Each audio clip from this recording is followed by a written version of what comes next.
A Treatise of Human Nature by David Hume. Book 3 of Morals. Part 1 of Virtue and Vice in General. Section 1. Moral distinctions not derived from reason. There is an inconvenience which attends all abstruse reasoning, that it may silence without convincing an antagonist, and requires the same intense study to make us sensible of its force, that was at first requisite for its invention. When we leave our closet and engage in the common affairs of life, its conclusions seem to vanish, like the phantoms of the night, on the appearance of the morning, and 'tis difficult for us to retain even that conviction which we had attained with difficulty. This is still more conspicuous in a long chain of reasoning, where we must preserve to the end the evidence of the first propositions, and where we often lose sight of all the most received maxims, either of philosophy or common life.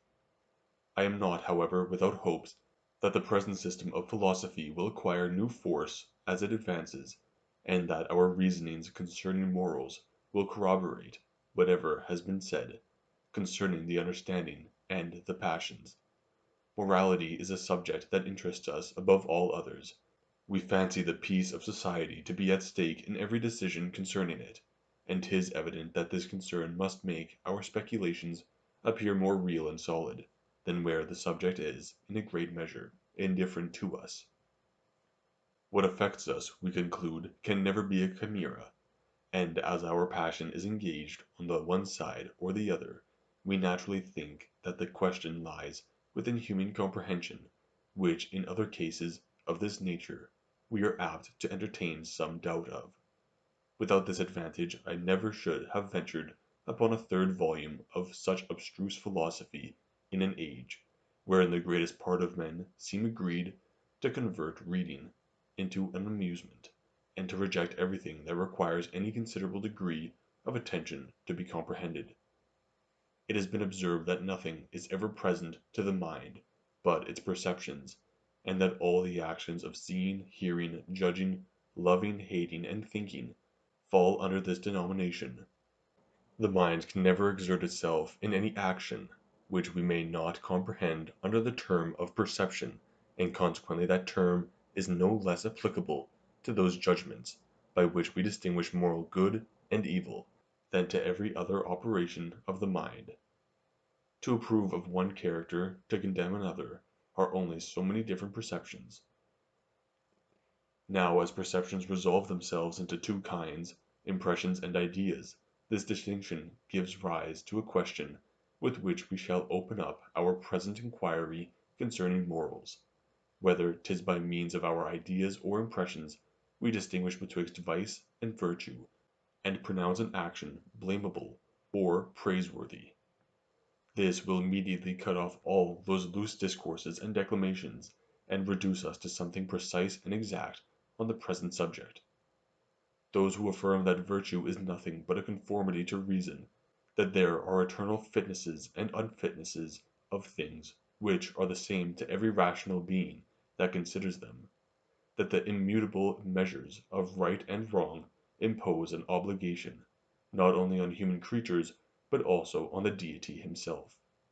All these systems concur in the opinion that morality, like truth, is discerned merely by ideas and by their juxtaposition and comparison. In order therefore to judge of these systems, we need only consider whether it be possible from reason alone to distinguish betwixt moral good and evil, or whether there must concur some other principles to enable us to make that distinction. If morality had naturally no influence on human passions and actions, 'twere in vain to take such pains to inculcate it, and nothing would be more fruitless than that multitude of rules and precepts with which all moralists abound. Philosophy is commonly divided into speculative and practical, and as morality is always comprehended under the latter division, 'tis supposed to influence our passions and actions, and to go beyond the calm and indolent judgments of the understanding, and this is confirmed by common experience, which informs us that men are often governed by their duties, and are deterred from some actions by the opinion of injustice, and impelled to others by that of obligation. Since morals therefore have an influence on the actions and affections, it follows that they cannot be derived from reason, and that because reason alone, as we have already proved, can never have any such influence. Morals excite passions, and produce or prevent actions. Reason of itself is utterly impotent in this particular. The rules of morality, therefore, are not conclusions of our reason. No one, I believe, will deny the justness of this inference, nor is there any other means of evading it, than by denying that principle on which it is founded. As long as it is allowed that reason has no influence on our passions and actions, 'tis in vain to pretend that morality is discovered only by a deduction of reason. An active principle can never be founded on an inactive, and if reason be inactive in itself, it must remain so in all its shapes and appearances, whether it exerts itself in natural or moral subjects, whether it considers the powers of external bodies or the actions of rational beings.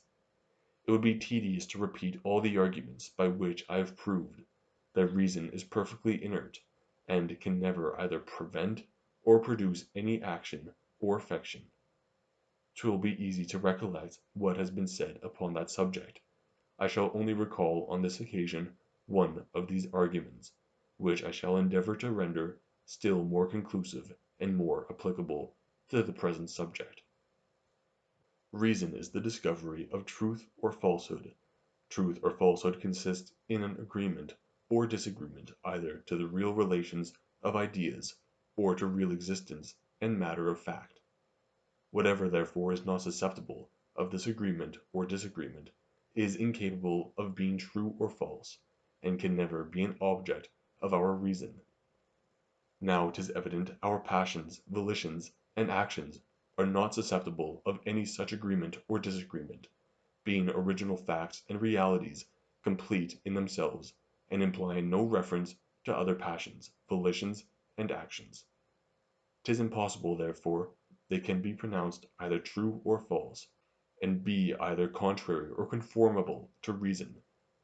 This argument is of double advantage to our present purpose, for it proves directly that actions do not derive their merit from a conformity to reason, nor their blame from a contrariety to it, and it proves the same truth more indirectly by showing us that as reason can never immediately prevent or produce any action by contradicting or approving of it, it cannot be the source of moral good and evil which are found to have that influence. Actions may be laudable or blamable, but they cannot be reasonable or unreasonable. Laudable or blamable, therefore, are not the same with reasonable or unreasonable. The merit and demerit of actions frequently contradict and sometimes control our natural propensities, but reason has no such influence. Moral distinctions, therefore, are not the offspring of reason. Reason is wholly inactive, and can never be the source of so active a principle as conscience or a sense of morals. But perhaps it may be said that though no will or action can be immediately contradictory to reason, yet we may find such a contradiction in some of the attendants of the action, that is, in its causes or effects. The action may cause a judgment or may be obliquely caused by one. When the judgment concurs with a passion, and by an abusive way of speaking, which philosophy will scarce allow of, the same contrariety may, upon that account, be ascribed to the action. How far this truth or falsehood may be the source of morals, 'twill now be proper to consider. It has been observed that reason in a strict and philosophical sense can have an influence on our conduct only after two ways, either when it excites a passion by informing us of the existence of something which is a proper object of it, or when it discovers the connection of causes and effects so as to afford us means of exerting any passion. These are the only kinds of judgment which can accompany our actions or can be said to produce them in any manner, and it must be allowed that these judgments may often be false and erroneous. A person may be affected with passion by supposing a pain or pleasure to lie in an object which has no tendency to produce either of these sensations, or which produces the contrary to what is imagined. A person may also take false measures for the attaining his end, and may retard, by his foolish conduct, instead of forwarding the execution of any project. These false judgments may be thought to affect the passions and actions which are connected with them, and may be said to render them unreasonable in a figurative and improper way of speaking. But though this be acknowledged, 'tis easy to observe that these errors are so far from being the source of all immorality, that they are commonly very innocent, and draw no manner of guilt upon the person who is so unfortunate as to fall into them. They extend not beyond a mistake of fact, which moralists have not generally supposed criminal, as being perfectly involuntary. I am more to be lamented than blamed if I am mistaken with regard to the influence of objects in producing pain or pleasure, or if I know not the proper means of satisfying my desires. No one can ever regard such errors as a defect in my moral character. A fruit, for instance, that is really disagreeable appears to me at a distance, and through mistake I fancy it to be pleasant and delicious. Here is one error: I choose certain means of reaching this fruit, which are not proper for my end. Here is a second error: nor is there any third one which can ever possibly enter into our reasonings concerning actions. I ask, therefore, if a man in this situation, and guilty of these two errors, is to be regarded as vicious and criminal, however unavoidable they might have been, or if it be possible to imagine that such errors are the sources of all immorality. And here it may be proper to observe that if moral distinctions be derived from the truth or falsehood of those judgments, they must take place wherever we form the judgments, nor will there be any difference, whether the question be concerning an apple or a kingdom, or whether the error be avoidable or unavoidable. For as the very essence of morality is supposed to consist in an agreement or disagreement to reason, the other circumstances are entirely arbitrary, and can never either bestow on any action the character of virtuous or vicious, or deprive it of that character; to which we may add, that this agreement or disagreement not admitting of degrees, all virtues and vices would of course be equal.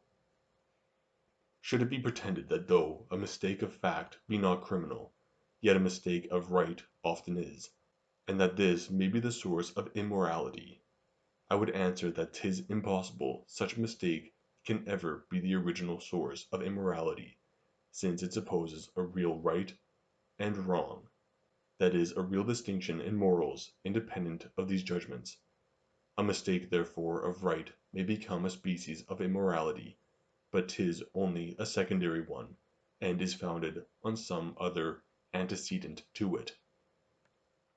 As to those judgments which are the effects of our actions, and which when false give occasion to pronounce the actions contrary to truth and reason, we may observe that our actions never cause any judgment, either true or false, in ourselves, and that 'tis only on others they have such an influence. 'Tis certain that an action, on many occasions, may give rise to false conclusions in others, and that a person, who through a window sees any lewd behavior of mine with my neighbor's wife, may be so simple as to imagine she is certainly my own. In this respect my action resembles somewhat a lie or falsehood, only with this difference, which is material, that I perform not the action with any intention of giving rise to a false judgment in another, but merely to satisfy my lust and passion. It causes, however, a mistake and false judgment by accident, and the falsehood of its effects may be ascribed, by some odd figurative way of speaking, to the action itself, but still I can see no pretext of reason for asserting that the tendency to cause such an error is the first spring or original source of all immorality. Thus upon the whole 'tis impossible that the distinction betwixt moral good and evil can be made by reason, since that distinction has an influence upon our actions of which reason alone is incapable. Reason and judgment may, indeed, be the mediate cause of an action, by prompting or by directing a passion, but it is not pretended that a judgment of this kind, either in its truth or falsehood, is attended with virtue or vice, and as to the judgments which are caused by our judgments, they can still less bestow those moral qualities on the actions which are their causes. But to be more particular, and to show that those eternal immutable fitnesses and unfitnesses of things cannot be defended by sound philosophy, we may weigh the following considerations. If the thought and understanding were alone capable of fixing the boundaries of right and wrong, the character of virtuous and vicious either must lie in some relations of objects, or must be a matter of fact, which is discovered by our reasoning. This consequence is evident, as the operations of human understanding divide themselves into two kinds, the comparing of ideas, and the inferring of matter of fact. Were virtue discovered by the understanding, it must be an object of one of these operations, nor is there any third operation of the understanding which can discover it. There has been an opinion very industriously propagated by certain philosophers, that morality is susceptible of demonstrations, and though no one has ever been able to advance a single step in those demonstrations, yet 'tis taken for granted that this science may be brought to an equal certainty with geometry or algebra. Upon this supposition, vice and virtue must consist in some relations, since 'tis allowed on all hands that no matter of fact is capable of being demonstrated. Let us therefore begin with examining this hypothesis, and endeavor, if possible, to fix those moral qualities which have been so long the objects of our fruitless researches. Point out distinctly the relations which constitute morality or obligation, that we may know wherein they consist, and after what manner we must judge of them. If you assert that vice and virtue consist in relations susceptible of certainty and demonstration, you must confine yourself to those four relations, which alone admit of that degree of evidence, and in that case you run into absurdities from which you will never be able to extricate yourself. For as you make the very essence of morality to lie in the relations, and as there is no one of these relations but what is applicable, not only to an irrational but also to an inanimate object, it follows that even such objects must be susceptible of merit or demerit, resemblance, contrariety, degrees in quality, and proportions in quantity and number. All these relations belong as properly to matter as to our actions, passions, and volitions.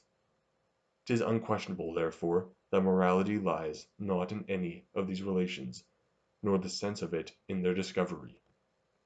Should it be asserted that the sense of morality consists in the discovery of some relation distinct from these, and that our enumeration was not complete, when we comprehended all demonstrable relations under four general heads, to this I know not what to reply, till some one be so good as to point out to me this new relation.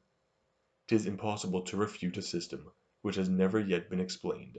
In such a manner of fighting in the dark, a man loses his blows in the air, and often places them where the enemy is not present.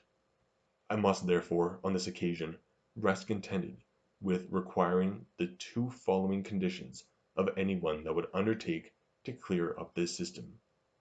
First, as moral good and evil belong only to the actions of the mind, and are derived from our situation with regard to external objects, the relations from which these moral distinctions arise must lie only betwixt internal actions and external objects, and must not be applicable either to internal actions compared among themselves, or to external objects when placed in opposition to other external objects.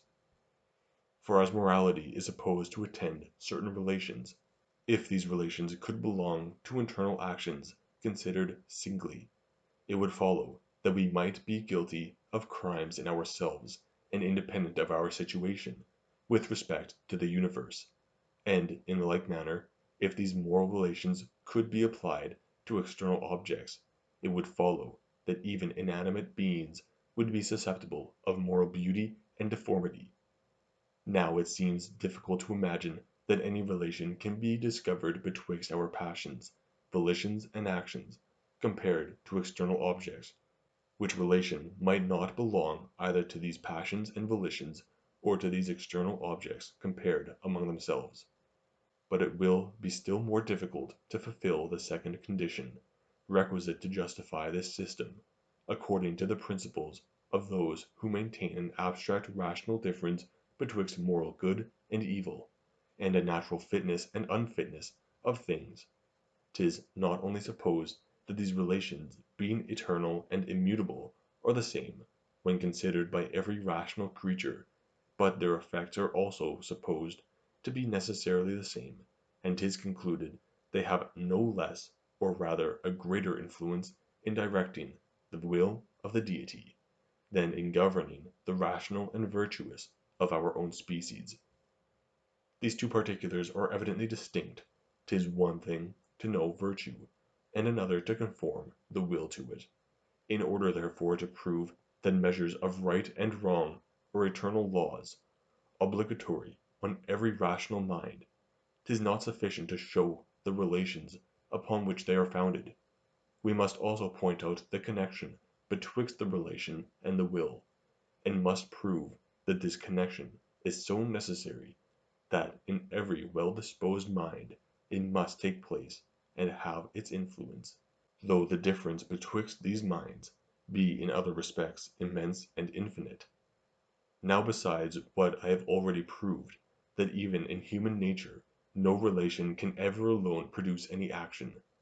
Besides this, I say, it has been shown in treating of the understanding that there is no connection of cause and effect, such as this is supposed to be, which is discoverable otherwise than by experience, and of which we can pretend to have any security by the simple consideration of the objects. All beings in the universe considered in themselves appear entirely loose and independent of each other. 'Tis only by experience we learn their influence and connection, and this influence we ought never to extend beyond experience. Thus it will be impossible to fulfill the first condition required to the system of eternal rational measures of right and wrong, because it is impossible to show those relations upon which such a distinction may be founded, and 'tis as impossible to fulfill the second condition, because we cannot prove a priori that these relations, if they really existed and were perceived, would be universally forcible and obligatory. But to make these general reflections more clear and convincing, we may illustrate them by some particular instances, wherein this character of moral good or evil is the most universally acknowledged. Of all crimes that human creatures are capable of committing, the most horrid and unnatural is ingratitude, especially when it is committed against parents, and appears in the more flagrant instances of wounds and death. This is acknowledged by all mankind, philosophers as well as the people. The question only arises among philosophers whether the guilt or moral deformity of this action be discovered by demonstrative reasoning, or be felt by an internal sense and by means of some sentiment, which the reflecting on such an action naturally occasions.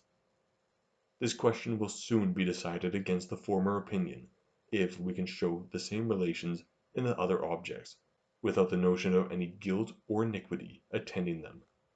Reason or science is nothing but the comparing of ideas, and the discovery of their relations, and if the same relations have different characters, it must evidently follow that those characters are not discovered merely by reason. To put the affair, therefore, to this trial, let us choose any inanimate object, such as an oak or elm, and let us suppose that by the dropping of its seed it produces a sapling below it, which springs up by degrees, at last overtops and destroys the parent tree. I ask if in this instance there be wanting any relation which is discoverable in parricide, or ingratitude. Is not the one tree the cause of the other's existence, and the latter the cause of the destruction of the former? in the same manner as when a child murders his parent?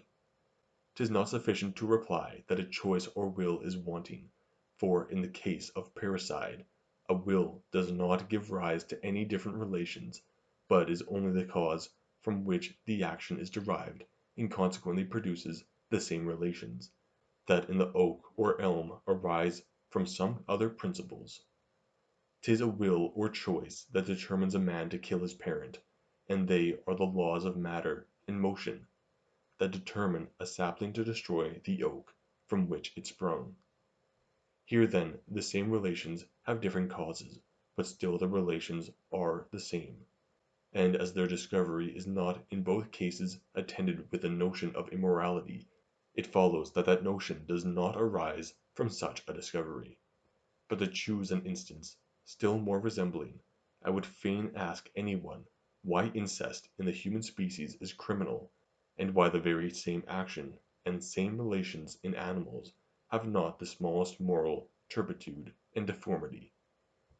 If it be answered that this action is innocent in animals, because they have not reason sufficient to discover its turpitude, but that man being endowed with that faculty which ought to restrain him to his duty, the same action instantly becomes criminal for him. Should this be said, I would reply that this is evidently arguing in a circle, for before reason can perceive this turpitude, the turpitude must exist, and consequently is independent of the decisions of our reason, and is their object more properly than their effect. According to this system then, every animal that has sense and appetite and will, that is, every animal, must be susceptible of all the same virtues and vices for which we ascribe praise and blame to human creatures. All the difference is that our superior reason may serve to discover the vice or virtue, and by that means may augment the blame or praise. But still this discovery supposes a separate being in these moral distinctions, and a being which depends only on the will and appetite, and which, both in thought and reality, may be distinguished from the reason. Animals are susceptible of the same relations with respect to each other as the human species, and therefore would also be susceptible of the same morality, if the essence of morality consisted in these relations. Their want of a sufficient degree of reason may hinder them from perceiving their duties and obligations of morality, but can never hinder these duties from existing, since they must antecedently exist in order to their being perceived. Reason must find them, and can never produce them. This argument deserves to be weighed, as being, in my opinion, entirely decisive. Nor does this reasoning only prove that morality consists not in any relations that are the objects of science, but if examined will prove with equal certainty that it consists not in any matter of fact which can be discovered by the understanding. This is the second part of our argument, and if it can be made evident, we may conclude that morality is not an object of reason. But can there be any difficulty in proving that vice and virtue are not matters of fact, whose existence we can infer by reason? Take any action allowed to be vicious, wilful murder, for instance. Examine it in all lights and see if you can find that matter of fact or real existence which you call vice.